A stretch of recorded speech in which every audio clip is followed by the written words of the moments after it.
Malcolm X, El-Hajj Malik El-Shabazz, right? Many people are wondering, why is it that the intellectual Nuben Menkarayzz is speaking on Malcolm X?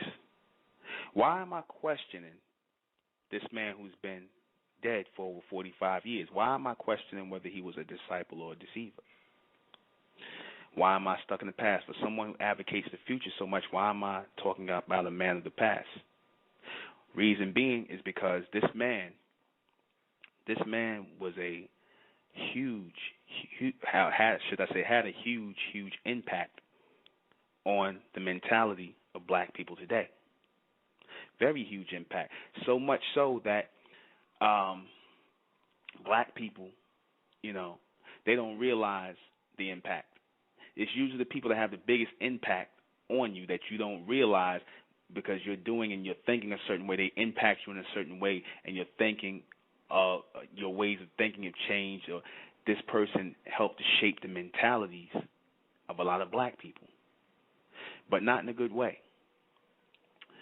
Former member of the Nation of Islam under the Honorable Elijah Muhammad received his name and fame through the Nation of Islam under the Honorable Elijah Muhammad, and in 1964 was excommunicated from the Nation of Islam based on a comment he made. There was a lot of other things beyond that and behind that whole situation, but I'm only speaking about it because this excommunication and what Malcolm X did next after that shaped, in that year, from the 1964 when he was put out of the Nation of Islam to 1965 of February 21st, 1965 of his assassination, actually shaped his whole impact in black people here in America and abroad. We're going to discuss that tonight.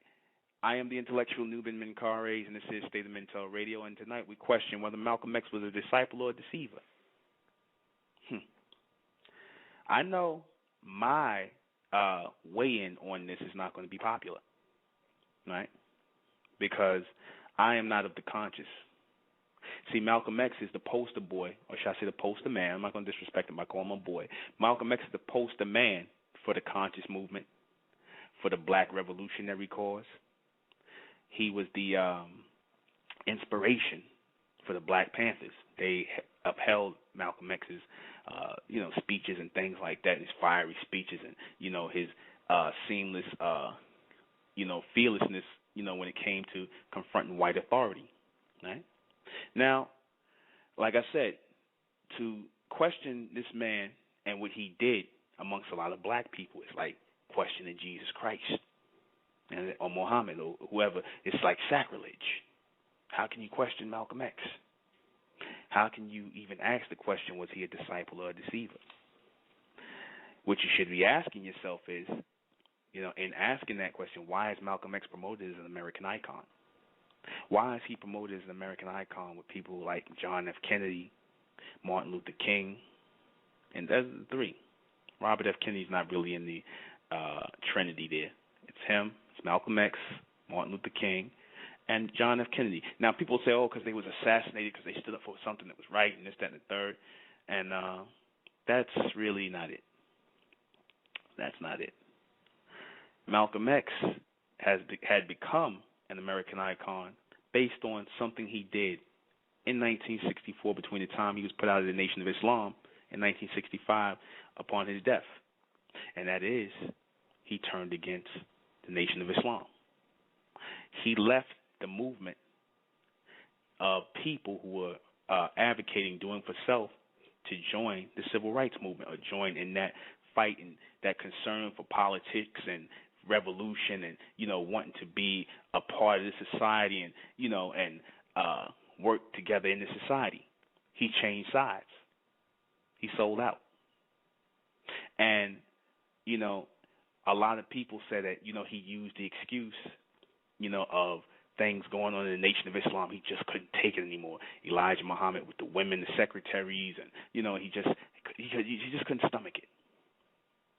The meetings with the Ku Klux Klan that the Nation of Islam had, because they had in the meeting, they talked about it in the biography, and that biography is quite, doctored. But they talked about in the biography where the Nation of Islam had a meeting with members of the Ku Klux Klan, so that Nation of Islam farmers would be able to farm without being bothered by the Klansmen. And they came to an agreement. The heads, the ministers, the top ministers, and heads of the Ku Klux Klan came to an agreement. And Malcolm X was supposed to be at the meeting, and he found it. I think he was at the meeting, and he found it to be, he was against the meeting. He found it to be a slap in the face to what they advocate, but he didn't understand. That these people, that the Honorable Elijah Muhammad was trying to create a way of life for the people, of our people, for the future, and he obviously couldn't see that. He talked about, the private affairs of Elijah Muhammad and things like that. Went on TV, talked to white reporters, right, and put Elijah Muhammad's personal business in the street. When his house was firebombed, that was given to him by the Nation of Islam, he then got on the news, and he has the famous pose in the picture of the gun with the gun in his hand, looking out the window. Everybody has that. That's on the By Any Means Necessary album. Everybody I think had that post. I had that post in the '80s when Malcolm X had the I guess that was an assault rifle, but I don't know, some kind of M16. I don't know what kind of gun it was, but he's posed looking out the window. Now you ask yourself, and it occurred to me, upon seeing that picture, number one, he wasn't doing that, as a response to whites bothering him or white racism. He wasn't posed with that gun looking out the window as a response to that. No, he was posed out that looking out that window in response to the Nation of Islam and the supposed threats that were made against his life, against a black organization. And then I asked myself, who took that picture? Did Malcolm X pose for that picture? It seems as though when he went against the Nation of Islam, he became an American icon. Prior to that time, he was just pretty much considered a racist, a pariah in the community amongst a lot of blacks and of the Christian thing, but mostly he was considered a hero within the Nation of Islam and to a few militant black people who shared the Nation of Islam's message of do for self. But prior to that time, after that time where he went and spoke out and broke ranks in the Nation of Islam, when he went against his teacher, right, when he went and put his teacher's business out into the street on the white man's news, the same white man who he called the devil, right, when he went and put family business out about a man who was his father, like his father, he switched sides. Obviously, he made a deal. What was that done for? Now, people will say, Malcolm just, he was a righteous brother. And this is the way Spike Lee painted him in the movie. He painted in the movie Malcolm X. Spike Lee painted Malcolm X as damn near Jesus, like Jesus Christ of that time. He was just, flabbergasted. He was just innocent, and he was just bewildered at what he saw and what he heard about the Honorable Elijah Muhammad. And that he was just, trying to follow orders, and he was, such a good person. All right? Now, if you got a $20 million budget and a love for Malcolm X, you can make things appear that way. All right? But let's look at logically what happened. If I trust you, or I'm in an organization, right, where you're pretty much the number two guy there. Malcolm X, at that time in the late 60s, was the number two guy in the Nation of Islam. When Elijah Muhammad fell ill, he was running the Nation of Islam. You can go look this up. Him and his wife, they were basically, his brothers was all in top positions. He had 5 brothers in the Nation of Islam, even one sister who left. He was running the Nation of Islam when Elijah Muhammad was sick, which was a good number of times in the 60s. He ran the Nation of Islam, right? And, a lot of people, he had a few people there liked Malcolm X in charge of the nation. And, money was flowing in. Passed it on to the old man. But, when you're sitting in the seat of power, certain people tend to like that. You understand? You have people egging you on that, you're well-spoken, You might be the next face of it, right? So, people start to think, hey, well, maybe I deserve that spot. I'm the number 2 guy. And this finding out about Elijah Muhammad's personal relationships with the women, I'm going to ask you something. If you're the number 2 man in the organization, you're like right next to the top of the totem pole, you mean to tell me that you didn't know? You didn't know that this man had other women? In fact, one of the women that was supposed to marry Malcolm X, they did a biography on it. One of the women that Malcolm X liked, the Honorable Elijah Muhammad, ended up being with, right? And some said it set Malcolm X off. Now, if you're number 2 in the totem pole and you know all this stuff is going on within the group, you're the top of the chain, of the food chain. You know how black folks talk. I don't care if you're Muslim, Christian, when black folks talk, they know this. People talk, especially black people. You really don't think Malcolm X knew that? He didn't know that Elijah Muhammad had children outside of his marriage? Right?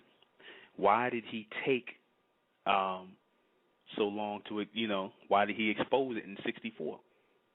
He said in an interview, and I quote, he said, they don't want me to expose what I, myself, and a lot of other people have known for a long time, that the Honorable Elijah Muhammad was having, having, he called, as he said, inappropriate relations with his secretaries. Right? Now, that's an opportunist. I mean, the timing was perfect, right? The timing was perfect because you figure, oh, well, he got put out of the Nation of Islam. He ain't got nothing to lose. He ain't going to get the top spot. So why not bring the organization down? Why not bring down the man that kicked you out, who snatched you from the seat of power? Tell about his personal business with his women, right? Talk about personal things with money and all kinds of other things. Blow the spot up. But when you was in there and you was the number 2 guy, you kept that to yourself. You was only outraged when you left. You turned against your teacher. First by speaking about the Kennedy thing, then speaking about, then talking about the man's personal relations after you were silenced for 90 days. Right? You're going to have that. Reason why this impacts black people today and why I talk about this ancient history, because it is ancient history, it happened over 50-something years ago, is because it impacted a lot of black people. A lot of black people sat by in that time and waited to see what would happen between the nation and Malcolm, how that thing would play out. Some of the people that were sitting on the sidelines waiting to see what would happen, see what would jump off, was your Black Panthers.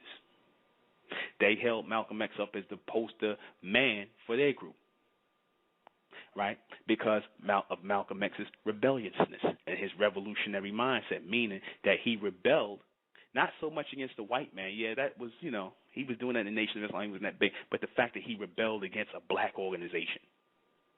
And for a bunch of black people today who have an individualistic mindset, like a lot of your people in the conscious movement, right, who love Malcolm X because he went against the Nation of Islam. Not so much because he talked about white people, but because he went against black authority, right? He's responsible for promoting that individualistic mindset, that individualistic revolutionary conscious BS mindset that black people have today. That's why if you go to any so-called conscious person, you will always find in their library the autobiography of Malcolm X, this traitor, this one who made it seem like it was okay to break up or to go against an organization, a black organization. Because like I said, he's not known so much for that. Like I said, they like his speeches and things like that, but prior to that time, anything that came out of Malcolm X's mouth was Elijah Muhammad's words. It was just a clearer, more articulate form. Notice the people in the conscious, so-called conscious movement, they don't like Elijah Muhammad. They didn't like him. They liked Malcolm X. Because the white man, after what he did, liked Malcolm X. The white man made him an American icon for going against the Honorable Elijah Muhammad and what the Nation of Islam was trying to do. Just as they made Martin Luther King an icon for speaking out against the black Muslims.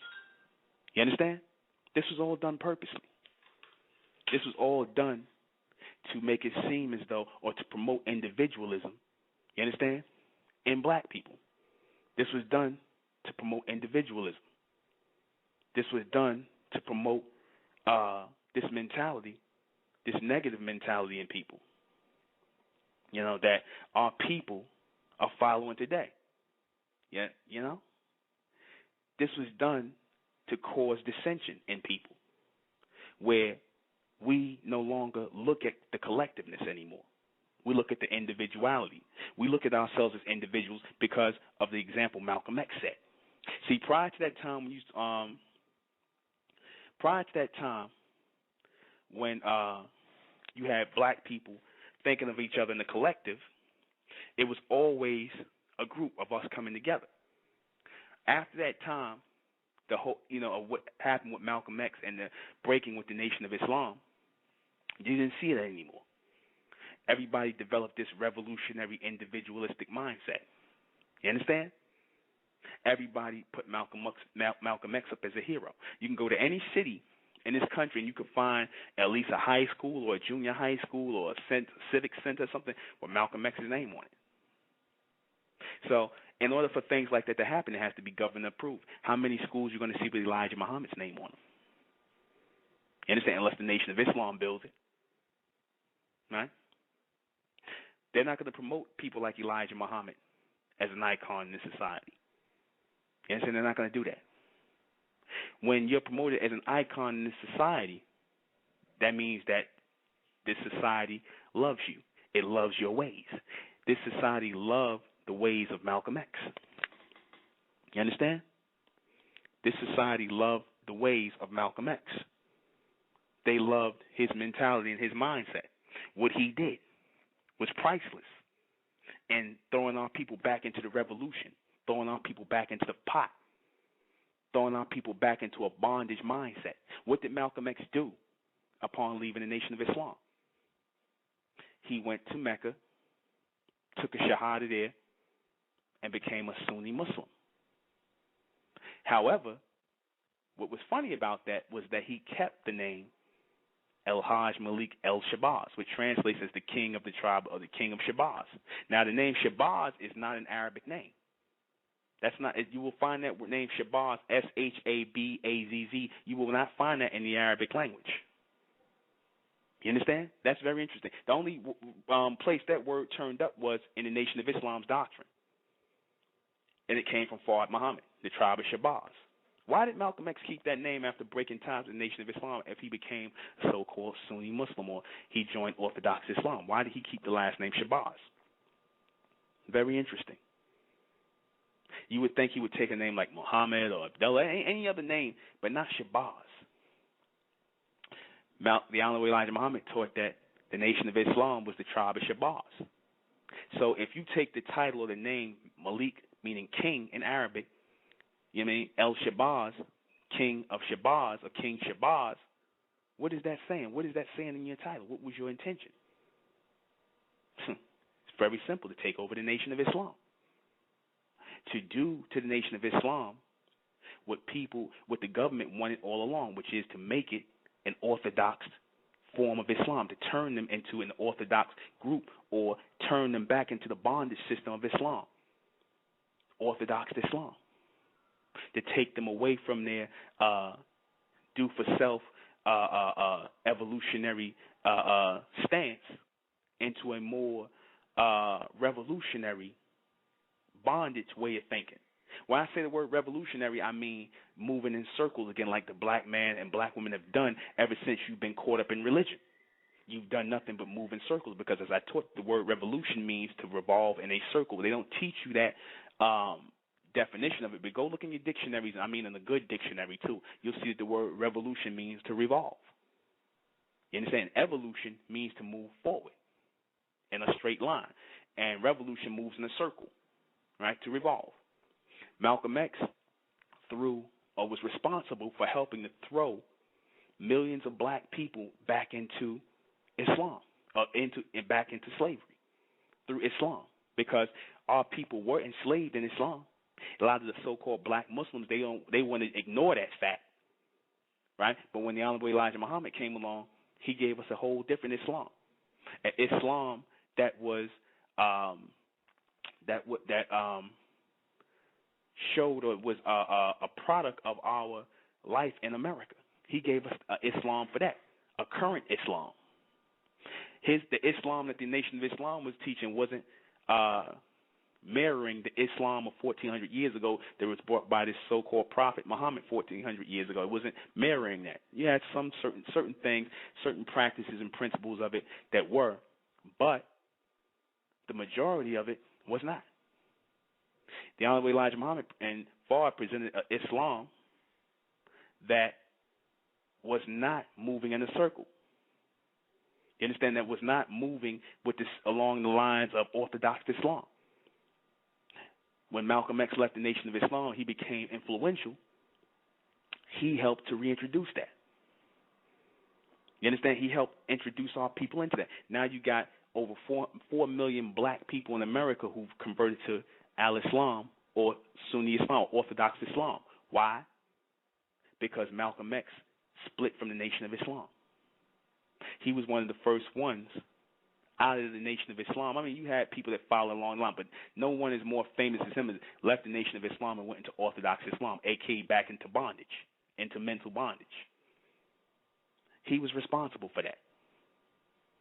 But what was his intention for keeping the name Shabazz? He did his plan, or the plan was for him to do what Wallace Muhammad did later on, which was to destroy the Nation of Islam and bring it back and bring it under Sunni Islam, which is what Wallace ended up doing, which was obviously supposed to be Malcolm X's job in the first place. Matter of fact, I was reading a book where it said people was having conversations with him about doing that, or unseating the messenger. All right? To put our people back, or put our people into that form of Islam. When he came back from Mecca, what did he say? He said, I saw blacks and whites and, in Islam we was eating together and there was a brotherhood. So he was promoting that amongst our people. Totally opposite the message of what Elijah Muhammad was promoting. You understand? He said he's not going to subscribe to the teachings of the Nation of Islam anymore. Right? But then he was begging all up into that time when he got killed to get back in the Nation of Islam. Now, you break rank and you go against your teacher. You talk about his personal business with the women, which I don't understand why any man would do that. Why another man would be concerned about the affairs or the goings-on of another man with women. That's nobody's concern, but Elijah Muhammad knows women. How you could justify doing what you did. That was a bold move for power. That was a bold move to character assassinate a man who helped you when you was in prison, right? A man who sent you money in jail during your bondage. And that made it okay for black people today to do what they do as far as when, I'm not saying Malcolm X is, I'm not saying he's responsible for how we cut throat and we stab each other in the back, but as far as with that conscious thing and the whole individuality, when you're trying to get our people to come together, and everybody has this revolutionary, conscious, individualistic mindset who don't want to come together. Malcolm X is responsible for that. You can thank him for that. See, because prior to that time, when we talked about coming together or doing something or being in that mindset of standing up together, we stood up together. This is why you had movements like Marcus Garvey, the Moorish Science, the Nation of Islam. See, we stood up collectively. It was no individualism. We didn't understand it. We stood together. Malcolm X, in that one swoop of what he did, made it easy for our people to just disown black organizations. You understand? Just to turn our nose up and reach for this. Because people said, well, in their mind, they thought, well, if Malcolm X, the most militant, one who was in the Nation of Islam, is most powerful speaker, can go against the organization he advocated would help our people, and he go against his own teacher in order to embrace American culture and and all this, then hell, that must be the way for us. So you had a lot of so-called black militants. They ran back into the arms of America. You understand? Malcolm X got involved in politics, which Elijah Muhammad didn't want his people to do. He got involved in civil rights, which Elijah Muhammad told our people not to do. He tried to get us to focus on doing for self and building a nation. Malcolm X wanted to work with this society. You understand? He wanted to turn into a civil rights leader, like King did. What did he say? He said, I've forgotten all the things in the movie. He said, I've forgotten all of the things I think when he came back from Mecca, he said, I've forgotten all the things that I've said about the civil rights people, and I hope they forgot what they said about me, and we could work together, and this, that, and the third. You know, what does that translate into? He sold out. Like I said, a lot of people sit there and say, "Oh no, brother, how you gonna speak against that? I don't want to hear this. Malcolm's a icon for us. This, that, and the third." But the things that you liked about Malcolm X, the speeches he made, the fiery speeches, was when he was in the Nation of Islam and he was spitting out Elijah Muhammad's message. So how can you disown the message now? See, this is the mentality of, our so-called conscious people. The ones, like I said, there's a reason why they'll put Malcolm X's picture up and not talk about Elijah Muhammad. You understand? Because Elijah Muhammad was for the building of a black nation. And your so-called black conscious Negroes and your Negroes who embrace the society are not. They are not about the building of a black movement, society, or organization. They are black Caucasians. I'm going to say it. Malcolm X's message after he left the Nation of Islam appealed to black Caucasians, meaning Negroes who want to aspire to be white or act like the carbon copy white version, black version of white people. His message aspired to them, to those people who were disorderly, you understand, who broke rank, who had no loyalty toward each other. Malcolm X inspired that in black people, especially in the conscious movement. Everybody got their own individual message. Everybody got their own individual idea, which softens and weakens the group, throws collectivism out of the window because of what Malcolm X did. And now a lot of our people don't even see that. But you notice, like I said, all in all, everybody upholds Malcolm X in these groups. Everybody puts his picture up. You understand? After Malcolm X died, I found it funny that his children went to UN schools. How was that? I thought UN schools was for politicians, kids. How did Malcolm X wasn't a politician or an ambassador of anything? How did his children go to UN schools? I'm just wondering.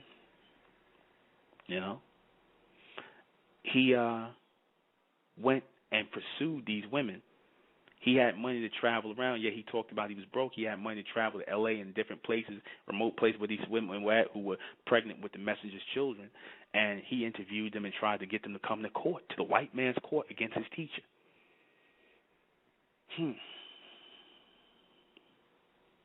Is this the type of black man that you hold up? Yeah, obviously in the so-called conscious movement and black people in America, yeah, they do. This is why, like I said, we don't stand together. We think nothing about stabbing each other in the back. You understand? We think nothing about that. We think nothing about getting rid of each other.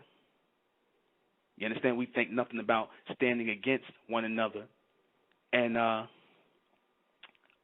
not standing up collectively. You understand? This is the problem. This is all based on one swoop, one move. Malcolm X wanted to, push Elijah Muhammad out.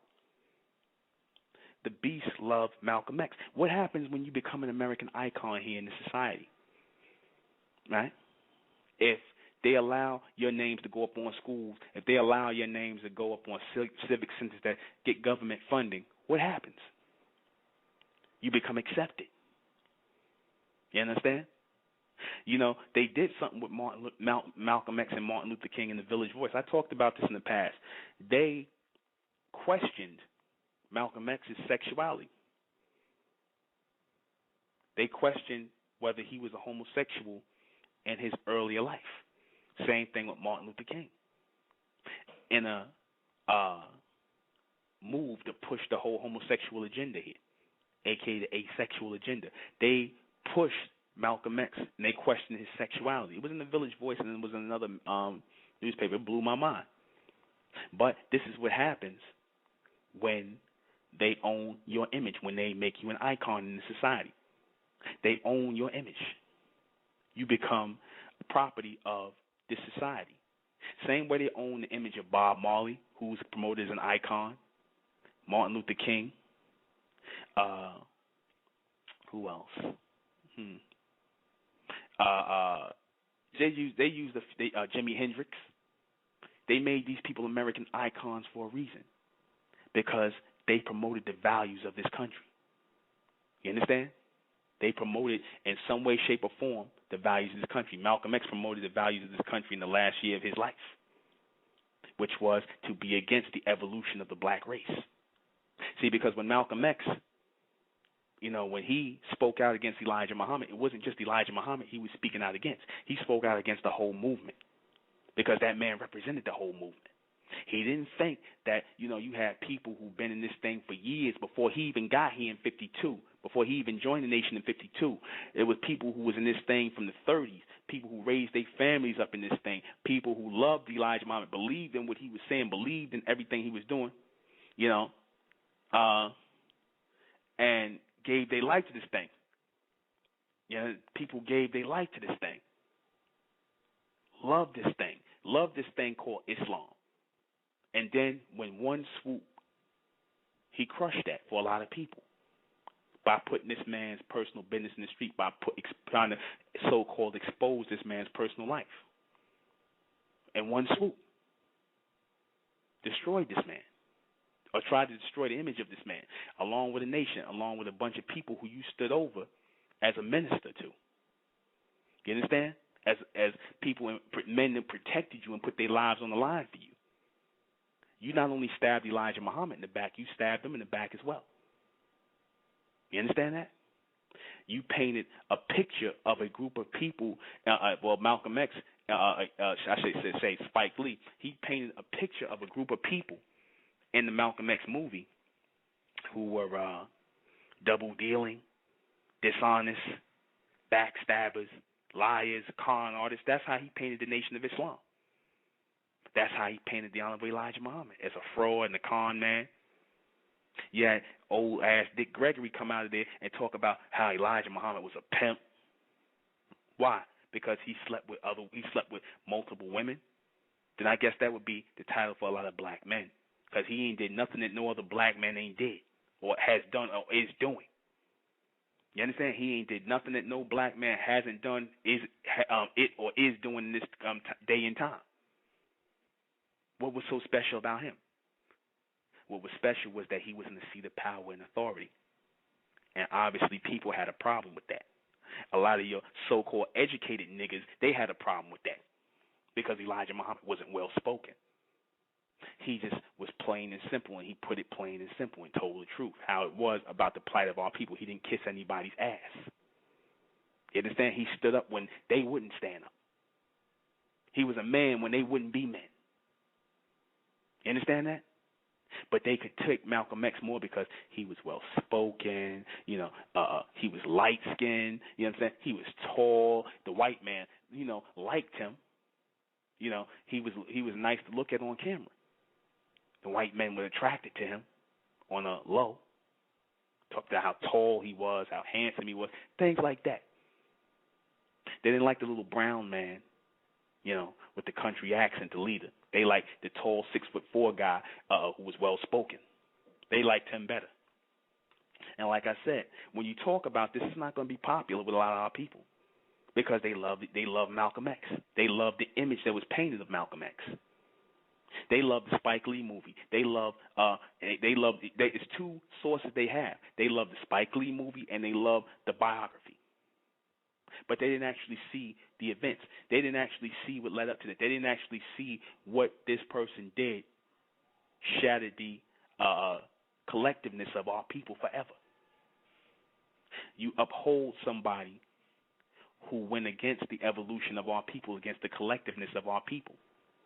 You put down a man who built up businesses, who cleaned people up off of drugs, including Malcolm X. I had some nigga tell me one time that, because I said if it wasn't for Elijah Muhammad, there'd be no Malcolm X.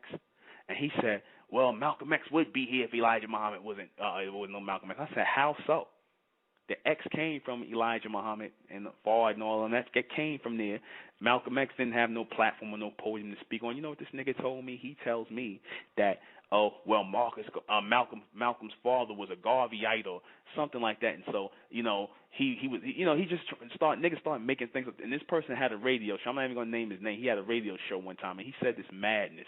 He said that Elijah Muhammad was a molester. He disrespected Elijah Muhammad and all this other stuff, and he pushed Malcolm X up. I said, well, Malcolm X knew all this stuff. Why did he stay in the Nation of Islam? Why did he wait to leave? Why did he have to get thrown out?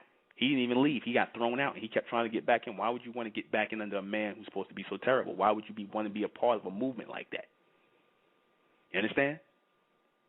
And then my question is, why would, you sit up here and say something as stupid as, oh, Malcolm X's father was a Garveyite, and that's, he would have been doing something. I said, well, Malcolm X's father died when he was a little child, and that whole thing with Garvey was disconnected or severed a long time ago. So Malcolm X would have been basically, if it wasn't for Elijah Muhammad, dead in the street, probably on drugs, or dead in the street, or dead in jail somewhere. If it wasn't for Elijah Muhammad, he wouldn't have had a name for himself. He wouldn't have been anybody in this world without Elijah Muhammad.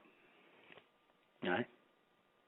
So, I mean, you could put the argument up that, well, Elijah wouldn't have been nothing without Fard, but Fard came and went like a messenger. So messengers come and go, but the God puts the work in and stays. Elijah stayed. Malcolm flaked. This is real. This is real because, like I said, it affected our people. You understand? It affected our people and enabled our people today to come together seriously and stand together as a collective. We'd rather stand as individuals, which is not going to work in the evolution of our people. Had we had people like Elijah Muhammad, Marcus Garvey, and people like that whose names meant collectivism and organization, had we had these people continuously, it would be easier. My job would be easier today to bring my people together. But because of what Malcolm X did in breaking from the Nation of Islam, wanting to be his own, and like I said, I had no problem with a person wanting to do their own thing. But what he did in slandering and trying to bring down the organization, you understand? And what he did in doing that, made it look like it was okay to stab another black man in the back. That was sick. That was dysfunctional. That poison has spread in the minds of black men. Like I said, a lot of people don't see it. A lot of people tell them it's over their head. They don't get that. But it's real. I'm going to take a call. 416. 416, you're on the air. Peace. Peace. This is Brother Cujo L. Okay, brother. How you doing? All right. I was just listening to the show. I really appreciate the fact that you're putting the information out about the brother, because it's important that the people know who this man is and his legacy. Mm-hmm. But one thing that we have to remember is that he wasn't doing something derogatory to the nation or Elijah Muhammad, because even after he left, he still made lots of references to the fact that that's how he was brought into the level of information where he was at. And the real problem was that when he came back from Mecca, he realized that just like in all the movements, that the enemy was really on our side. The enemy wasn't the European. Mm-hmm. Because we know, we talk amongst ourselves that we have crab in the bucket syndrome, right? So we know that it's an internal problem that we have. And by him breaking away, what that allowed him to do was see the bigger perspective. And what the bigger perspective was, looking at things internationally. Mm-hmm. Right? And the idea is, nothing's wrong with our position. The only thing that we don't do is look at things internationally. We always look at things on this color level. And when we look internationally, nobody else calls themselves colors, right? And that's the mental slavery. That's the brainwash that we say that the European has us under. Well, when I spoke about, when you said Malcolm X talked about, he didn't say anything bad about the Nation of Islam. He actually did when he went on the TV and he talked about, and you can find this on YouTube when he spoke out again. He talked about Elijah Muhammad's personal life and women and things like that, which was nobody's business. Even if, and then for him to go and try to round up these women and to get them to court, go to court and sign petitions against Elijah Muhammad and things like that, that was actively trying to destroy or character assassinate this man. Your teacher. Okay, but remember that was wrong. When you, even if it's your teacher, if you walk into a wall of hypocrisy, you have to do something about that. And he definitely walked into a wall of hypocrisy because what he realized. One second.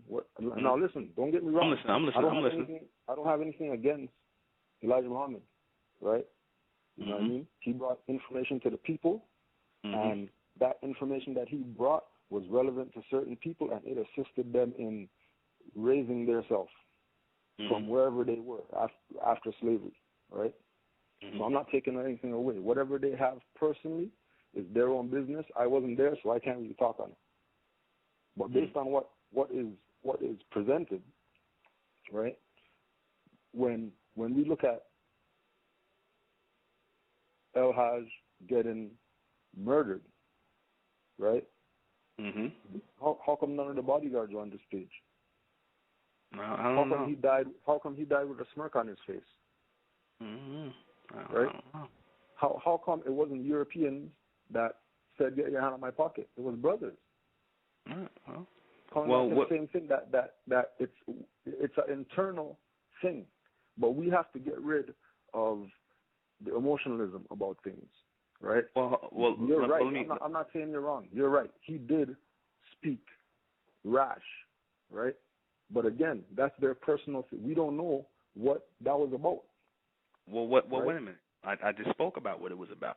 I talked about the fact that Elijah Muhammad, he became involved with one of the sisters that Malcolm X had liked.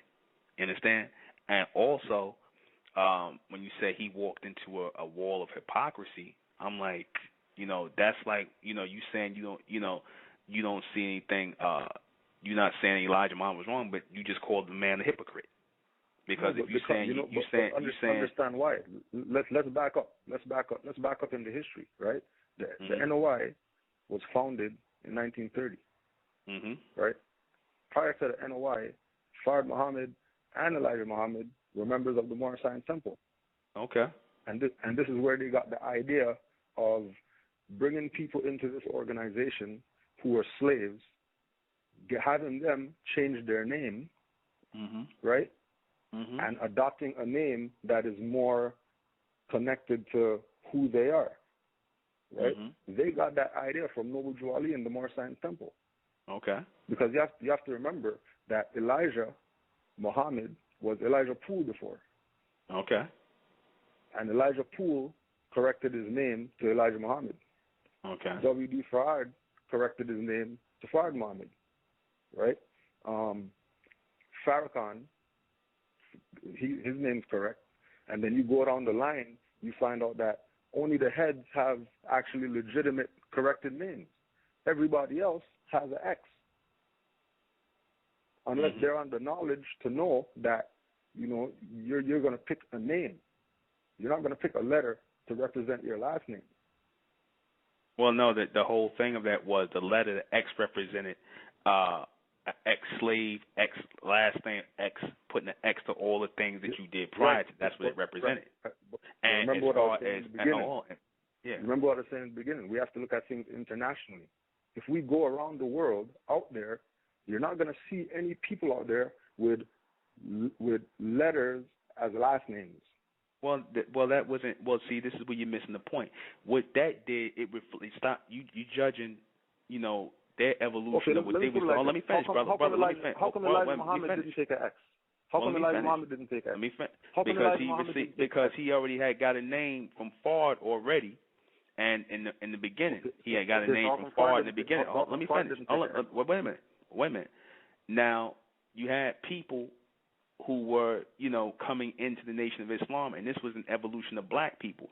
What you're doing, and you're saying that you don't see other people doing it, they wasn't basing their evolution on what everybody else was doing, which is the problem with black people. We worried about what everybody else is doing instead of our own evolution. You understand? They wasn't looking outside what everybody else was doing. They was, you had people. Well, let me finish, brother. Let me finish. You had people who were ex-prostitutes, ex-drug addicts, ex-this, ex-that, and people were receiving names in time. Certain people didn't. Certain people, not everybody had X's and whatnot. Certain people got that as a way of, and kept it for a while, based on to prove, that they were worthy to receive that name. You understand? Who would put in the work. You wouldn't. In other words, you wouldn't just receive a Muhammad. But that's slavery. That's not. How is that slavery? But that's slavery. How so? Because if I know that I can give you the name Muhammad and that's going to free you, right? Mm-hmm. But instead of giving you the name Muhammad, I give you the name X and then have you jump through hoops for 50 years in order for you to earn the name Muhammad.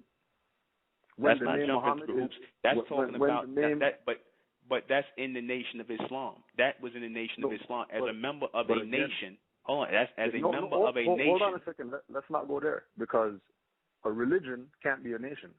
No, you're judging them based on the populace of what they're doing, what the white American and Arabs are doing. It has nothing to do with white America. If you're calling yourself a nation, right?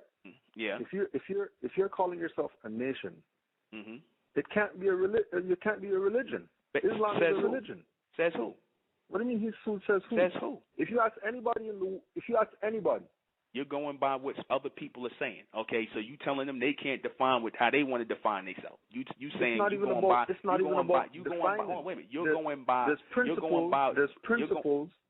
There's principles that have been in place before the Nation of Islam was founded. By who? There were nations before the Nation of Islam.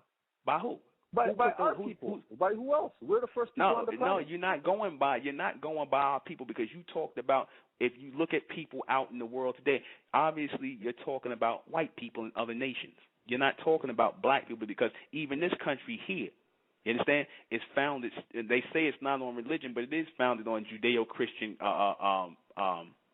on a Judeo-Christian foundation. No, it's not. Yes, it is. No, it's not. Yes, it is. This system of America was founded on Islamic law. Barack Obama said that in the thing when he was in Egypt. It's not founded on Islamic law, because they only saying that no, it's not founded on Islamic law, because if it was founded on Islamic law, it's documented fact that the United States of America was founded on Islamic law. And they're still under Islamic law? Are they still under Islamic law? That's the only way that they could run. Well, why do they allow homosexuality and lesbianism here then? What do you mean, why do they allow? Why do they allow people under Islamic law? Because the United States is a private foreign corporation. Okay, but you're saying it was founded. With the government.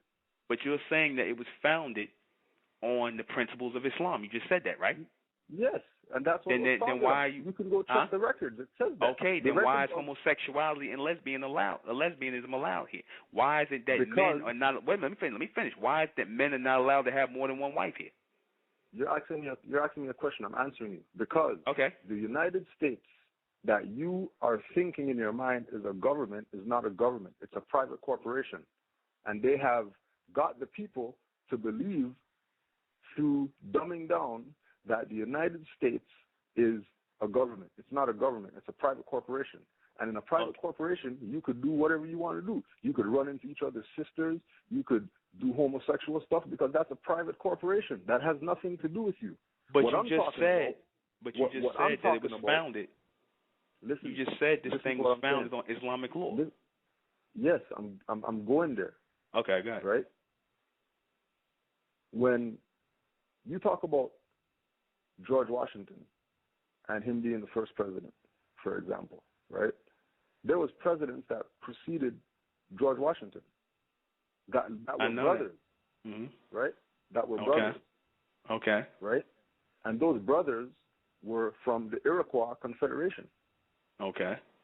Right? When Christopher Columbus came here in 1492, right, his ship crew were the Moors from the Spanish Inquisition, who were at that time Muslims. When they came to this land, the interpreter got off the ship and he was speaking Arabic to the guy who came from a mosque on the hill in America. Okay. Right? So if America, the indigenous people of America were Muslims, and the United States, America government, is a union between these Europeans who are foreigners that came over here, and they wanted some land because they didn't like what was happening over on that side of the land, so they came onto this land, and they got naturalized into how the indigenous people do things in the Americas. And we already know how that went, right? But the point being that we have to broaden our perspective mentally of how we look at things. Okay, right? but you didn't answer my question. You didn't answer my question. How didn't I answer the question? You didn't answer my question. You talked about, you said that this thing was founded on Islamic law. Right, and I just you told talk. You didn't answer the question. You told me about a bunch of people there was people here speaking Arabic, and you told me that these people came over. Who speaks Arabic other than Muslims? Oh, well, you got people that speak Arabic who are not Muslims. You got Arabs. You got Arabs who are Christians who are not Muslims who speak Arabic. Okay, are those people are Arab Christians melanated people? Doesn't matter. You just said Arab. What do you mean it doesn't matter? It doesn't matter. We're talking about you got the people who are Arab. You got Arabs. Language. You got Arabs. The founders of that language were us. The founders of that language weren't some Europeans. No, they were mixed race. They were mixed race. That language comes out of Hebrew, but this one went way off the topic. The fact of the matter, it went way off the topic. Back to the point, right? The fact of the matter is, Malcolm X went and took the Hajj, and he came back with a new name, El Hajj Malik El Shabazz. Nobody calls him that name. Everybody calls him Malcolm X. Cassius Clay changed his name to Muhammad Ali, but nobody's going to call Muhammad Ali Cassius Clay. So how come there's this discrepancy in dealing with the fact that what Malcolm X found out was that nationality is the order of the day. If you have no nationality, you're classed as undesirables, and this black and white game that we play is what is causing our downfall. That's why he stopped talking like that. And he started... He stopped talking like that. He stopped talking like that. He got away from civics, and he started talking about human rights, because really, that's where it's supposed to be. If you're getting violated by somebody, you're not going to talk about this because I'm black and he's white. That's why he's violated. Well, if that's the case, then why did he keep the name Shabazz? Like I said in the beginning, if the whole thing was he was severing his tie from the Nation of Islam, he kept the name Shabazz, which is not an Arabic name. Yeah, but Shabazz is an indigenous name of the tribe of the Iroquois, which it is not. Are also connected. Hold on a second. No, it is not. Hold on a second. If you go get a book called First World Order, there's a book called First World Order, and it talks about, the author of the book is Alim El Bey. It's a good book, 200-page book, right? It's a brother that wrote the book. In the book, he has a list of all the indigenous names of the people of the tribes of this land. One of those names was Shabazz. And the name Shabazz, don't tell me no, it's not. No, it is not. You can't tell me no, it is not. I'm telling you the reference where you can go look it up. I can tell you the reference where you can go look it up. There is only one. You want his number? There is only one. Let me give you his number so you can actually call and buy the book, so you can read the book and see that what I'm telling you is legit, because it's written down, he put it in and the nobody's book. refuting it. And what reference point did he get this from? Indigenous people, because he's indigenous. What indigenous people? Indigenous people like the Cherokee, indigenous people like the Chippewa and the Seminole and the Algonquin and all those people were dark. So what you're telling me is the so-called Native Americans had the name Shabazz. That's what you're telling me? Yes, they did. That's why in America you can see places with the name of Mecca, and there's places with the name of Egypt. That ain't got nothing to do with Shabazz. None of those names are found. That name is not an Arabic name. So where did they get it from? What do you mean where did they get it from? I just told you that the indigenous people. From where? What language is the more Shabazz in? What language did it come from? The name Shabazz is from an indigenous language. What language? Of this land. What language? It's an indigenous language. Arabic? What do you mean what language? Arabic? You know how many languages and dialects there are that we don't even know about? What is it? Tell me what an indigenous language is. An indigenous language is a language of the people who were first on that land. And that would be, you're saying it's the Native Americans? The Native Americans are dark-skinned people, which is us. You can research that. No, they're not. No, the Native Americans are a mixed race of people. Brother, they are Chinese. Wait a minute. They are Asian, meaning Chinese and black mixed. Those are late they people. did not. Those Yes, they are. Go They are Asian. Go research the Olmecs. I know about the Olmecs. The Olmecs were here, and the Olmecs were here before the so-called Native Americans. All right. The Olmecs are brothers and sisters. I know that, but they didn't speak Arabic, and that name Shabazz didn't come from them. I'm not saying it came from them. There were many tribes of people in this land before anybody came. Okay, but what language is the name Shabazz from? Just telling me that it's from an indigenous language, that's not telling me nothing. That's like what name is? And then if Malcolm X takes on an Arabic name, why would he take on the name Shabazz, which is not an Arabic name? I'm not saying that he took on an Arabic name. I'm saying he went to Mecca and took a Shahada, and he said he became a Sunni Muslim. He became an Orthodox Muslim. So if you become an Orthodox Muslim, why do you take the name Shabazz? It was after the Hajj, right? I know that. And he took his Shahada there. He took his Shahada and became a Muslim there. So and he took his Shahada over there, right? No, he didn't get the name. He took that name from the Nation of Islam. He did not take that name from over there, because that's not an Arabic name. But the Nation of Islam didn't create that name. They don't have jurisdiction over that name. Yes, they can't claim that name as theirs. Yes, they do. Yes, they do. How do you figure? There was Shabazz before the Nation of Islam. Nowhere else. They're not going to find that name anywhere. That name came from the Nation of Islam. So you're telling me there was nobody named? That's like saying there was nobody named Elijah before Elijah Muhammad. No, I can say there's somebody named Elijah, because you could find it, but you cannot find the name Shabazz anywhere. And I don't know what you're talking about this indigenous people here who are supposed to be. You don't know if they, you telling me that it's some indigenous language, and you're not telling me what the language is. Even if he took the name from the Nation of Islam, right? Mm-hmm. Even if he took the name from the Nation of Islam, and that's where he got the name from, where did the Nation of Islam get that name? It came from Fard, and it's actually that word. And where'd Fard get that name? It's actually it can be found from in a Persian province somewhere from the word what was it? It's not Shabazz. It was pronounced another way, but it's traced back to a Persian province somewhere in Persia. And when you look at the heads or the leaders of Persia, they tell you that they come from Kemet. Okay. That their ancestors are from Kemet. Okay.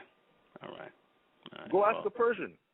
All right. Go ask a Persian where his ancestors come from.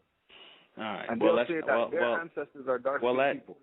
Well, that name Shabazz is not found in any. There, you don't went over to Kemet. Okay, brother.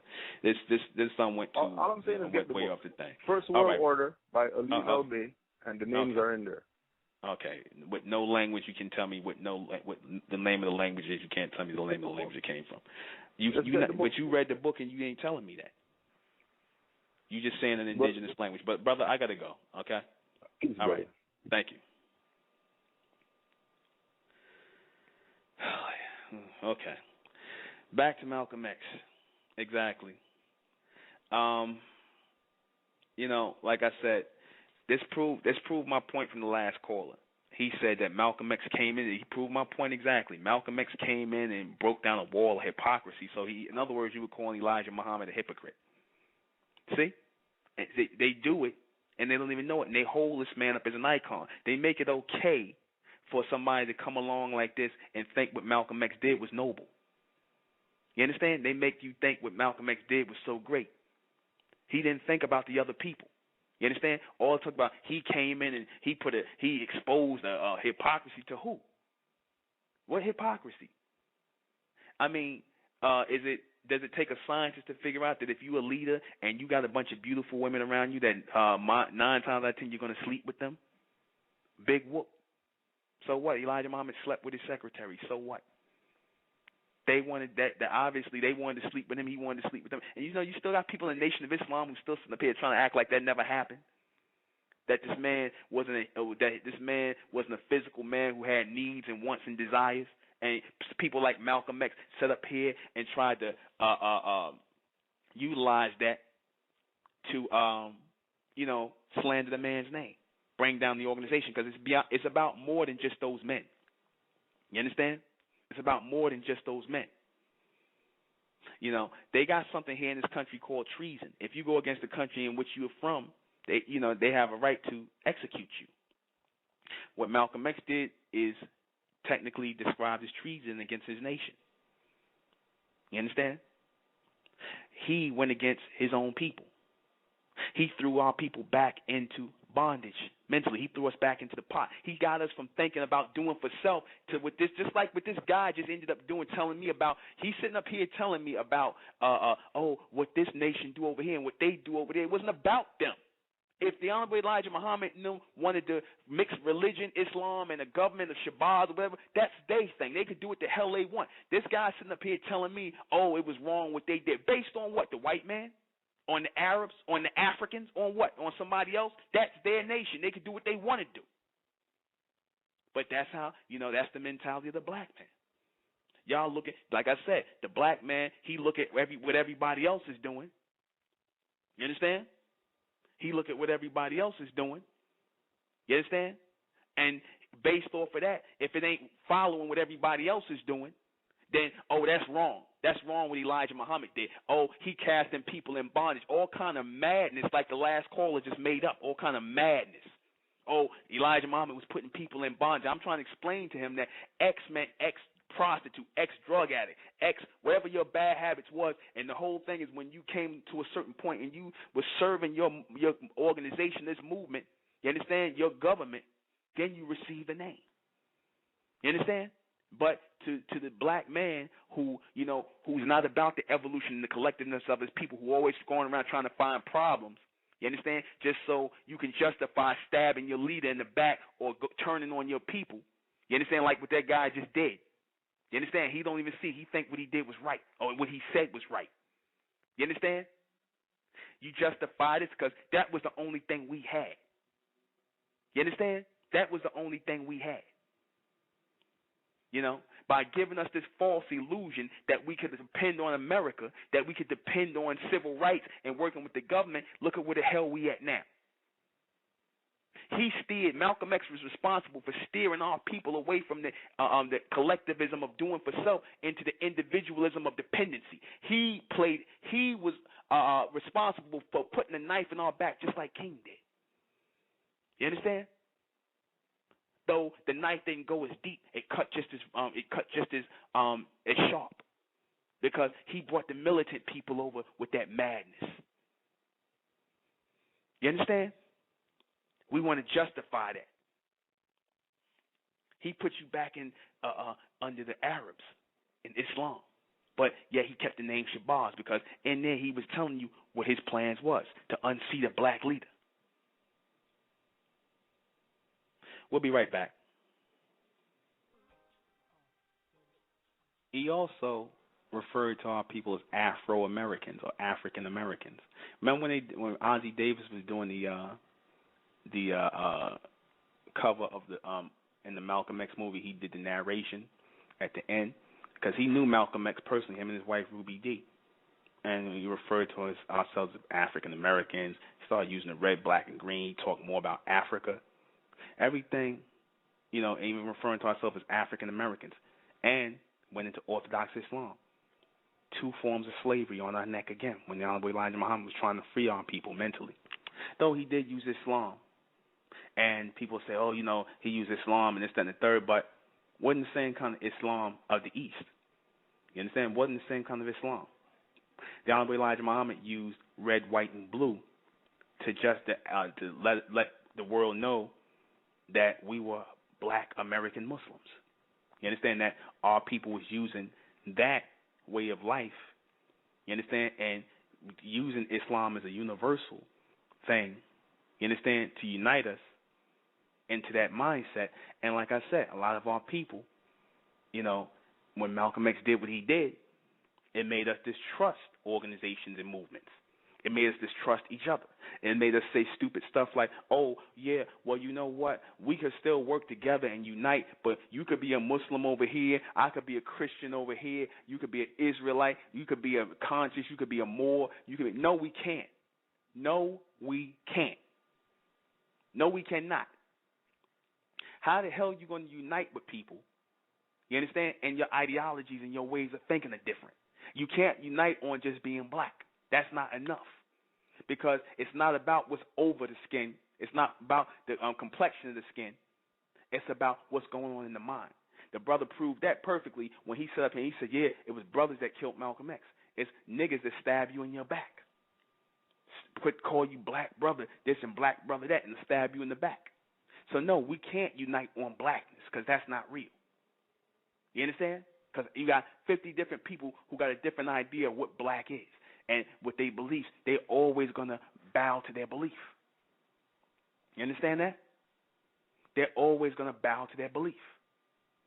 They're always going to have a problem with what it is that you're doing or how you're advocating and doing things based on their beliefs or what they follow. So, no, we can't. But when Malcolm X sat up here and said, I could work with the civil rights people, I could work with them, we could have our own weird thing. When he said that, that opened the door for individualism. You don't see the impact this man had on the disunity of our people. He didn't have an impact for unification, because once he did what he did, he set that off in our people. Like I said, there's a reason why he's the poster man, you understand, for the black revolutionary movement. You understand? He's the one that helped drive us back into bondage mentally, into a state of confusion. And like I said, a lot of black people have a problem with that because Malcolm X is like your Jesus Christ. And it's going to turn a lot of black people off who listen to this show, but I really don't care. See, because we have to get that mentality out of our head.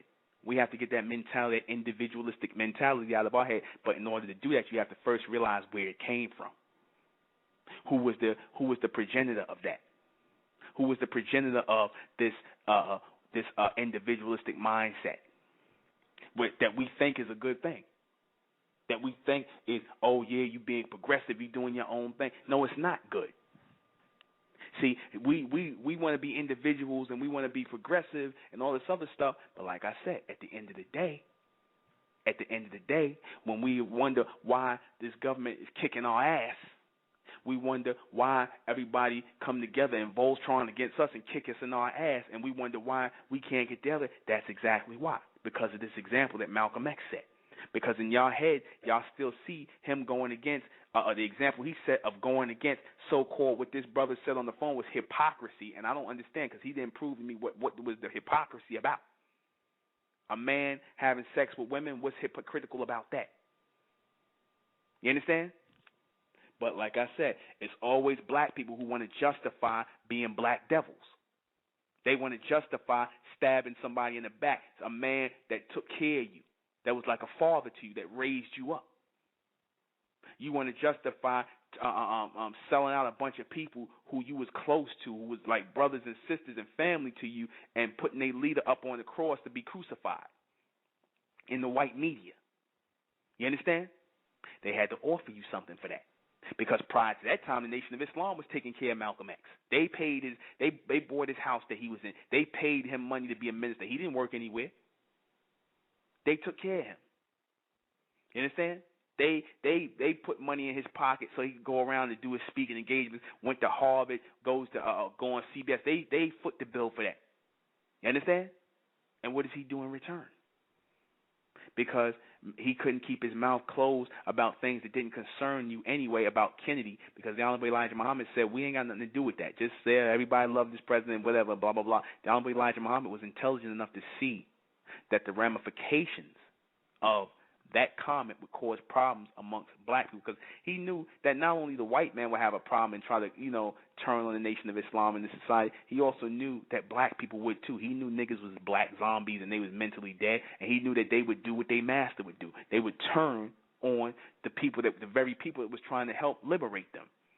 You understand? Elijah Muhammad was trying to be there for the long haul. He was trying to breed this Islam, or this way of Islam, in the minds of people as a way of life. It wasn't meant to be no revolutionary movement where, they pissed off and trying to fight the government and whatnot. They was trying to build communities and live a way of life here, trying to establish themselves here. And you cannot do that if you're trying to butt heads with what's going on with the people in society. See, because the people who want to butt heads in this society with the government, who want to butt heads with this government, are the people who want to be a part of it, who want in, who want a piece of the pie. They're not interested in baking their own pie. Same thing like I said about the Black Panthers. They wanted in. They wanted a piece of the pie. You understand? That's why they stood in those pictures posed with M16s and guns. I think that's what Malcolm X had, an M16. They had guns like M16s. They posed in pictures like that. You understand? They posed in pictures like that and then they turn around and say, we have a right to bear arms. So if you're saying you have a right to bear arms, that means that you are under, or you consider yourself to be under the Constitution of this land. So that proves that you're not a black revolutionary or so-called revolutionary at all. You want in. You want to be under under the Constitution. You want a right to bear arms under the Constitution. So that proves that you just want in. You want to enjoy American. You want to enjoy the American dream, just like the white man. You know different. And when they rejected you, you got mad, and that's where your anger comes from. The Honorable Elijah Muhammad's message was different. He was about doing for self, trying to build for self, collectively. And he stayed getting at a lot of these black leaders, these so-called black leaders like Jesse Jackson, all them guys. Elijah would get at them. You know what I mean? He'd have conferences and had these people come out, and he would just get at them and tear them apart, to how they ain't did nothing for their people, how he felt like he was the only one out here who was sincere about doing something for his people, and he was at that time. He was. It wasn't nobody else. Malcolm X, and then they talked a good one. They made some speeches because, people love Malcolm X, and that's another reason. He represented no action. People loved the speeches of Malcolm X, and they loved his fiery voice and thing like that, because he had an organization backing him up. They loved his speeches, but they didn't like the organization. In other words, they liked the talk, but not the action. They didn't like the coming together. Black people don't like order. They like a lot of loud talk, and they like a lot of noise. They like a lot of that, but they don't like the order. They don't understand. They don't want the structure or the order. They don't want to live by laws and codes and things of conduct. They don't want that. That's another reason why Malcolm X was shining prince to a lot of these conscious niggas and these revolutionary black talking niggas, because he represented rebellion against order, a black order. It could have been any order. It could have been white order or black order, but they loved it more that it was a black order because, like I said, these niggas are black Caucasians. They would rather the white man, truth be told, they would rather the white man be in charge so they can sleep with all the white women they want on the low and still talk their black power, black revolution. And these are the same niggas that, you know what they do? Like a lot of these conscious guys do. These are the same guys that like rock music. They're the same guys. They you know who they are. They're your conscious Negroes like Jimi Hendrix. They like white girls. They like rock music. They just like the white man. They no different. They black Caucasians. The black Caucasian love Malcolm X. They love they consider him to be an intellectual. He speaks their language. He tore down the hypocritical Elijah Muhammad, the old ogre, like Spike Lee painted him in the picture to be an old ogre who was a hypocrite, and Spike says, every time Malcolm X sent a secretary to the messenger, she came back pregnant. So what? That was their business. Who cares? What a man does with a woman, but when a man does with a woman, they do between themselves, two adults. That's their business. Why do you care? You understand? Why do you care? But like I said, if you can exploit it, hey. If you can stab somebody in the back and use that and be an opportunist to climb on somebody's back, hey, you thought you could do that with your teacher. And like I said, this is why black people don't stick by each other today. Why we don't think nothing of stabbing each other in the back. Why we sit in each other's face and talk black this and black that, but then we'll turn around and stab each other in the back. Because of the example Malcolm X said. Because of the Malcolm X y'all love so much. Because this the caller wanted to sit up here and argue with me about Malcolm X and then start talking all kind of madness about all over the place about indigenous and Shabazz and all this other stuff, and the name Shabazz, and it just seemed like he was trying to skip points and go into other things. Because like I said, it's a bunch of confusion. That call wound up to be a bunch of confusion, just like Malcolm X brought confusion. You understand? But like I said, a lot of our people ain't gonna see that because it all goes together. Malcolm X, Afro-Americanism, black, red, and green, it all goes together. You understand? And they don't see that those are nothing but symbols of bondage. You understand? They're nothing but symbols of bondage. Malcolm X was the one that led you back into bondage just by his example. Breaking with a black organization that was talking about doing for self and trying to do for self. And like I said, a lot of these niggas had a problem with they said, oh, how was Elijah Muhammad talking about doing for self when he was taking money from the white man and he was taking money? Yeah, so what? Or he was a Mason and and whether he followed nobody, so what? So what?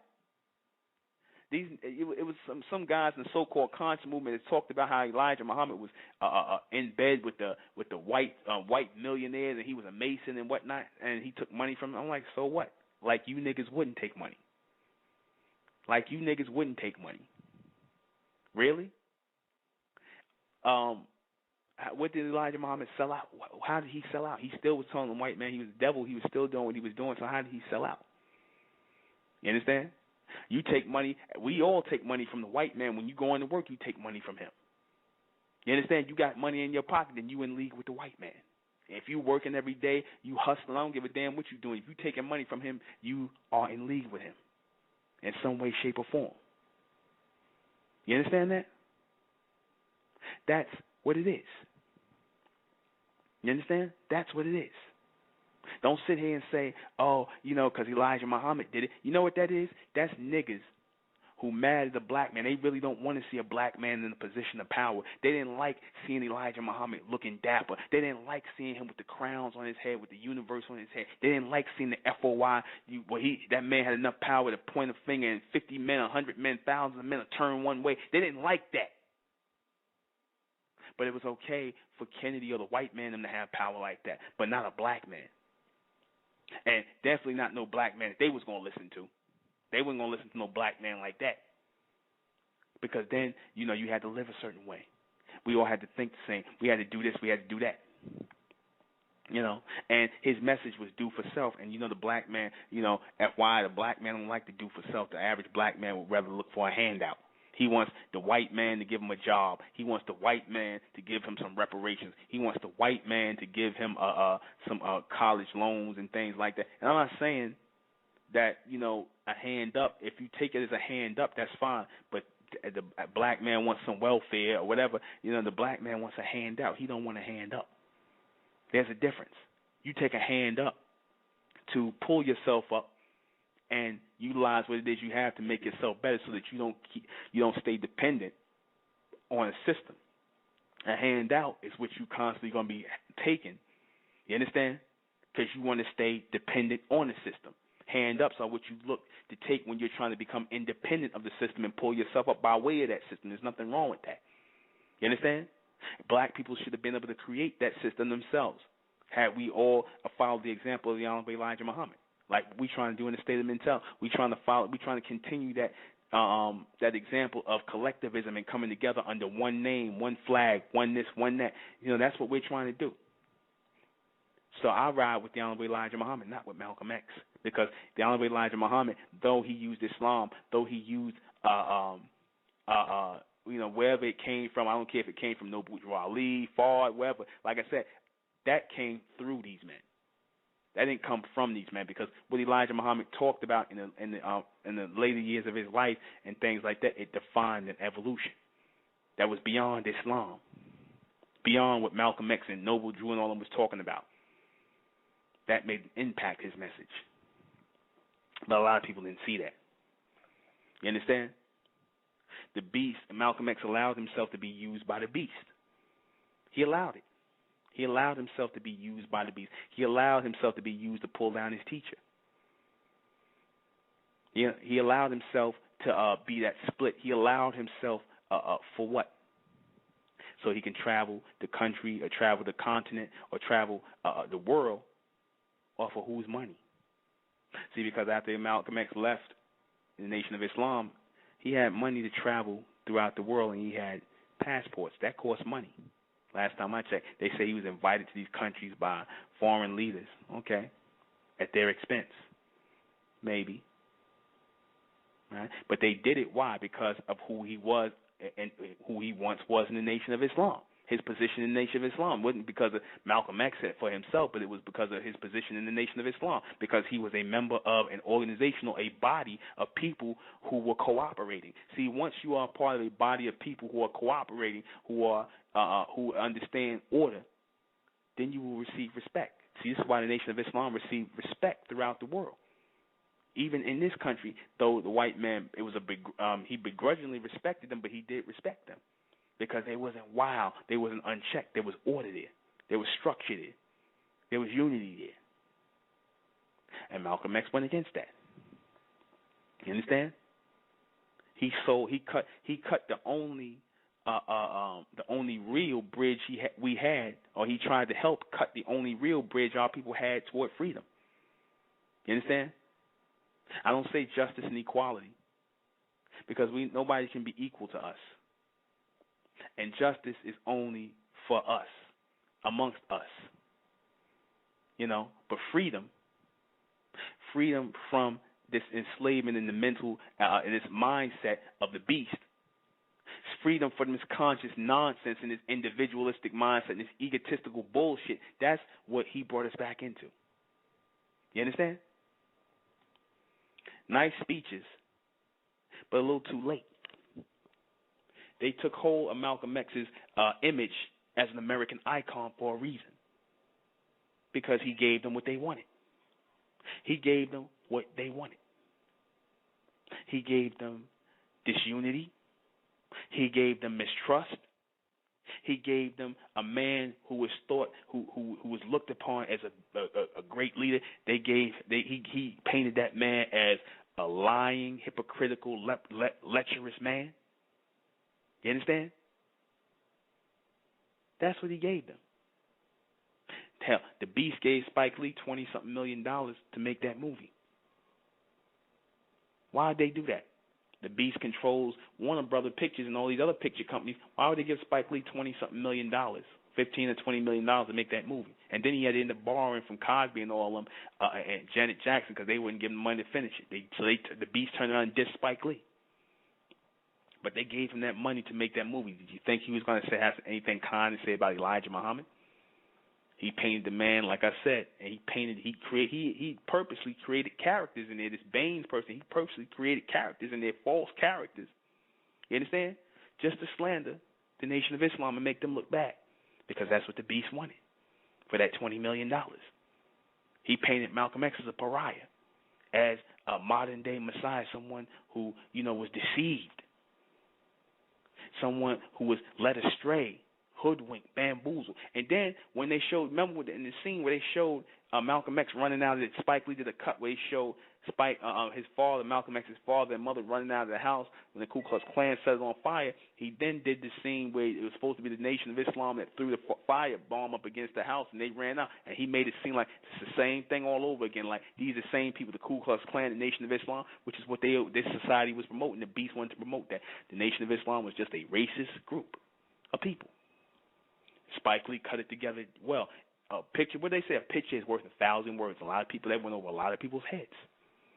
But that's how you pass messages. You pass messages through images. And that's what he did. That's exactly what took place. promoting the disunity. When I come back, I'm going to answer those questions I had in the feed. We'll be right back. You know, even if you know, you decide to leave someplace, even if you decide not to take up anybody's you know, lead anymore, that's fine. You're free to go do whatever you want, but you don't have to tear down the organization, tear down the movement you come from. You don't have to do that because you're in the spotlight. Where else was Malcolm X going to go? Malcolm X, for the last 12 years, when he was in the Nation of Islam for 12 years, he became a professional speaker. This is what he did for a living. You know, he did this for a living. I mean, this was his job for 12 years. So where else was he going to go if he didn't have the Nation of Islam? They wasn't really on the speaking engagement thing yet. I mean, they just started doing that where they would pay speakers. So where else would he go? He went to the beast. He became a harder version of Martin Luther King, one who was speaking against Elijah Muhammad, because as I said before, Martin Luther King was raised up as a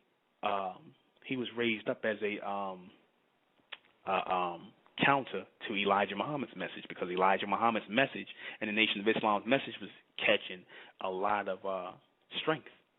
It was becoming strong. A lot of black people started listening to that message because they had nothing else. So the beast had to produce Martin Luther King. See, because Martin Luther King at that time, his father was a civil. They don't tell you that his father was a civil rights activist before King, and King was following in his father's footsteps. And they needed somebody. They needed somebody to be how can I say? They needed somebody to counter this popular message of Elijah Muhammad, do for self. And I told you the beast doesn't want you to stand on your own. He wants to hold you up. He wants to prop you up so that he can knock you down anytime he wants to. So, you know, as as Elijah Muhammad's message was becoming popular, then here came King on the scene, and then Elijah's response to King was to unleash Malcolm as his more articulate representative, one who is articulating his speech, his message, his word, and the Nation of Islam, more articulate, you know, tall, what women would consider handsome, you know, and he was you know, and that was like a counter to King. Elijah Muhammad's counter to King was Malcolm X. So as Malcolm X started to skyrocket over King in the 50s and the 60s was coming in, and people were listening to Malcolm X, a lot of people started listening, especially the younger people were listening to Malcolm X over King, you know, it was a feather in the cap of the beast when Malcolm X turned on Elijah. That was a feather in the beast's cap, because he's like, now I got the, you know, you know, the head guy, the speaker, the one who's the power source, because they watched the Nation of Islam, its leaders, its heads, its top members, and things like that. The royal family, as they refer to Elijah Muhammad's thing as family as. So they watched. They look who was the top leaders, who was the next successor, who they can turn, who would be more apt to listen to them or take orders or directions from them. And when Malcolm X did what he was doing, because they reached out to Wallace Muhammad early, and you know, Wallace, you know, they were seeing who they could turn. Because throughout the book I was reading, they was trying to see who they could turn. They was trying to see who they could get at. And Malcolm X became that feather in their cap, because they knew he was, you know, it was strife between him and Elijah Muhammad. You know, and really a lot of it was over money, because Betty Shabazz, they said she was talking up money in his ear. You understand? She talked that up, how the messenger lived lavishly with mansions and beautiful crowns and beautiful furniture and automobiles and owning farmland. And he was a millionaire. You know? People had a problem with that. You know?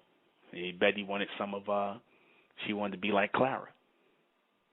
She wanted some of that money. You know, she probably saw Malcolm in the position. And if Malcolm X would have kept his mouth shut and, you know, just went where he did, he probably would have been the next one in line. But, like I said, That's one man. Is one man. There are men who are intelligent, like the Honorable Elijah Muhammad, men who can see the big picture. See, these are the men that we were supposed to look at as young black men coming up, and men coming up behind people like the Honorable Elijah Muhammad, men who saw the bigger picture versus men who were of that time. See, Malcolm X was of that time. He was of that time because all he saw was consciously was the things that was around him in his circumference. He didn't see the bigger picture, meaning the future. The Honorable Elijah Muhammad saw things futuristically. That's why they was always saying, when he was speaking about parables and things like that, he was trying to speak futuristically and get our people to look futuristically at things, looking at the bigger picture down the road. You understand? And a lot of the things he talked about was things dealing with future reference. He was trying to make, when he talked about the mother plane and stuff like that, somehow making future references. That went over a lot of people's heads, and especially Malcolm X. Funny thing is, I don't know, but I noticed this too, that Malcolm X, he didn't wear the bow tie like a lot of the members of the Nation of Islam. He wore the long straight tie. I don't know if Elijah Muhammad told him to do that, but it seemed funny to me. You'll see very few pictures of Malcolm X wearing the bow tie. You understand? He wore the straight tie. You understand? I found that funny. Maybe Elijah Muhammad knew something about Malcolm X. Now, I don't know how true that statement was that he said that he loved Malcolm X, but someday he would turn on him.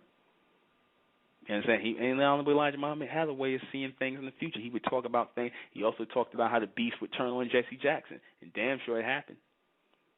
You understand? So this man saw futuristically.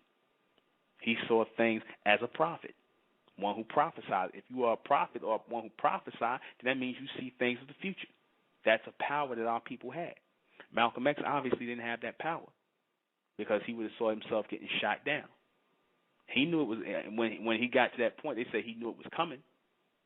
And the brother questioned, about the people that shot him down. Why didn't you question the people that were supposed to be around Malcolm X? Because when Malcolm X was in the Nation of Islam, you couldn't have got to him. They could have never got to Malcolm X. The security in the NOI back then, them brothers was serious. Not like this one now, but the brothers back then was real serious. You couldn't have got to Malcolm X. Hell, the FBI would have had a hard time if they told them to lock up security. They would have had a hard time getting to Malcolm X. That's how tight the FOI was back then. You understand? You couldn't get at him. But, like I said, when he broke rank and he had these ragtag team of niggas watching him, you see what happened. You understand? You see the result of not having a movement, not having an organization around you. You see the results of that. You understand? Strength in numbers, unity. He was the first one to say, and it's funny, he was one of the people that gave the example of the sticks together. You understand? He was the one that gave the example of the sticks together and how if you put them together, it's hard to break them. But if you take one and break it apart, it's easy to break. But you can't break a bundle of sticks. Meaning that was his way of talking about unity and how people should unite. And then he goes and often does this individual dance. You understand? He goes off on his leader. He goes against his nation. He makes it look like it's okay to go against other black people in a movement, to show no loyalty or show no honor or loyalty towards your own people. And why? Nobody did nothing to Malcolm X. You understand? Why? Because you were silenced because you broke orders? Why? Because you sat up here and you went around poking at another man's personal business? Elijah Muhammad did nothing personally to Malcolm X for him to do that. What happened, obviously, was Malcolm X got ambitious. You understand? He got ambitious. He saw himself as the head of the Nation of Islam, which is why he named himself El Hajj Malik El Shabazz. He made it okay to step over his leader and step over and stab his leader in the back to take his spot. He made it okay and justified it in his mind to step on his leader and right on the airwaves of the beast. He justified it. You understand? He justified it in his own mind. And then they got this thing on YouTube they play where he's apologizing to Elijah Muhammad. You understand? But too little, too late. They say Elijah Muhammad had him killed. Well, Elijah Muhammad wouldn't have had to have that done. You had people that loved Elijah Muhammad so much, they would have did him. They would have did him for Elijah Muhammad. People who wasn't big Malcolm X lovers, they loved the messenger, and they remembered what he did, and they would have just did him just out of that, just off of that. They would have got rid of Malcolm X. Like I said, I wasn't there to see what happened, but I look at the impact of it today. I see it in our people today. That's why I speak of this and why I decided to take this on as a topic of discussion, because a lot of our people have the Malcolm X mindset, and that's not a good thing. A lot of our people have the Malcolm X disease. You understand? Where they think it's okay to stab each other in the back, or not be disunified, or everybody be on this individualistic BS. They think it's okay. You understand? They think it's okay to push the philosophies of the beast here in the society as a remedy to our people's problem, and it's not, because Malcolm X did that. He pushed the philosophies of the beast. Did he not push politics? He said we could work with the politicians. Did he not push civil rights? He said he could work with the civil rights leaders. Did he not push Islam, Orthodox Islam? You understand? Did he not push this false brotherhood where there was no racism in Islam? When he told that lie when he went to Mecca and said, oh, there was no racism in Islam, that's a damn lie. You understand? Elijah Muhammad went to Mecca and came back and still said the white man was the devil. Okay? And he saw white Muslims over there, black men. He still said the same thing when he came back. But like I said, Malcolm X's message obviously was bought and paid for. So let's go through this. Who was Malcolm X? Malcolm X was a member of the Nation of Islam, formerly Malcolm Little, became a member of the Nation of Islam, 1952 to 1964, 12 years, became its spokesman. Right? Why is he so influential in society today? Because of what he did, not so much his speeches. That's a part of it.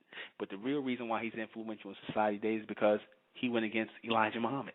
He went against the evolution of our people. That's why. That's why he's an American icon. That's why the beast loves him. It ain't got nothing to do with any of his speeches, because like I said, prior to that time, before he went against Elijah Muhammad, prior to that time, before he started talking about he would work with Kennedy and all, prior to that time when he went to Mecca and he started talking about everybody his brother now, and we all one, and we Muslims, I saw white Muslims and East Indian Muslims and Muslim light-skinned Muslim white and all. Prior to that time, when he was calling the white man the devil and this, that, and the third, and talking about America, he was the damn devil to the white man. He was the devil to the beast.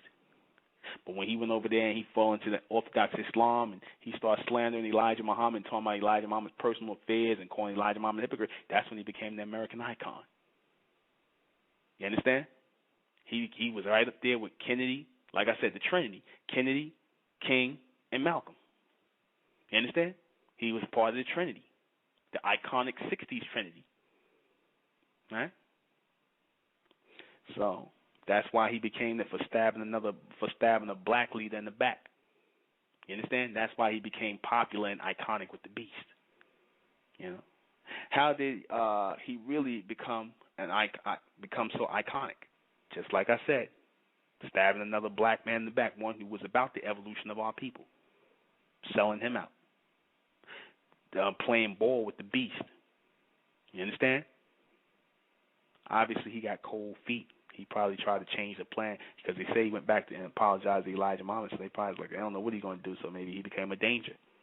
And, you know, when you say the guy talked about how, you know, black men shot Malcolm X down, hey, listen, the beast used niggas. Don't you think these niggas just, you know, did it themselves? The beast used niggas. But like I said, Malcolm X is meant to die. And people might say, oh, it's messed up you say that, brother, you hate Malcolm X. I don't hate Malcolm X.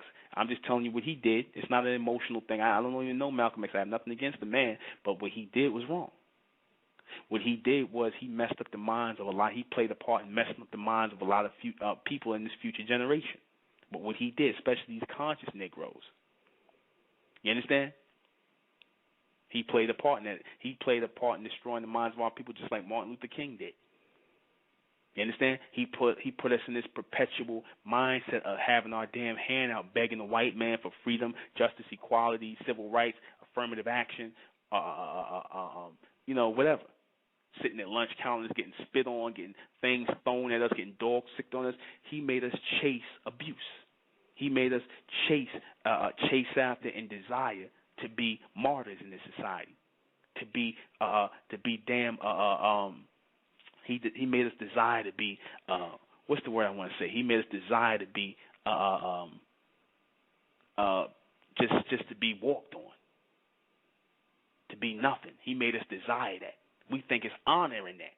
We think it's honor in kissing the beast's ass. We think it's honor in begging people to eat in their establishments and doing all this madness. We think it's honor in that, getting spit on and getting dogs sicked on us. We found honor in that foolishness.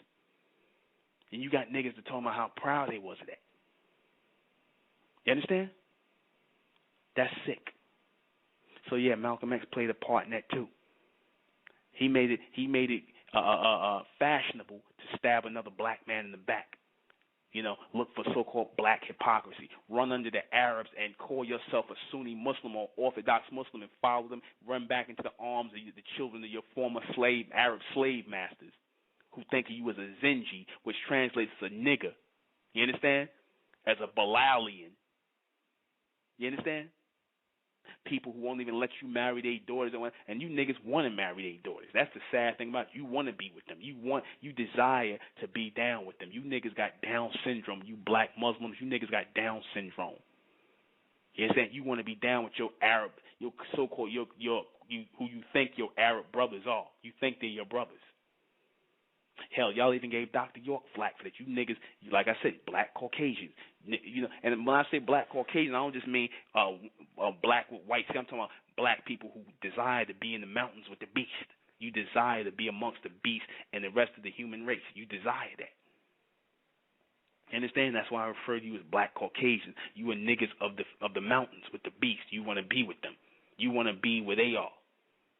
You want to share the same concerns. You want to be a black Republican, a black Democrat, a black independent, or whatever the hell you niggas talking about. You know, you want to be the black counterpart of the beast and the rest of these other people out here. You part of it. Let me continue.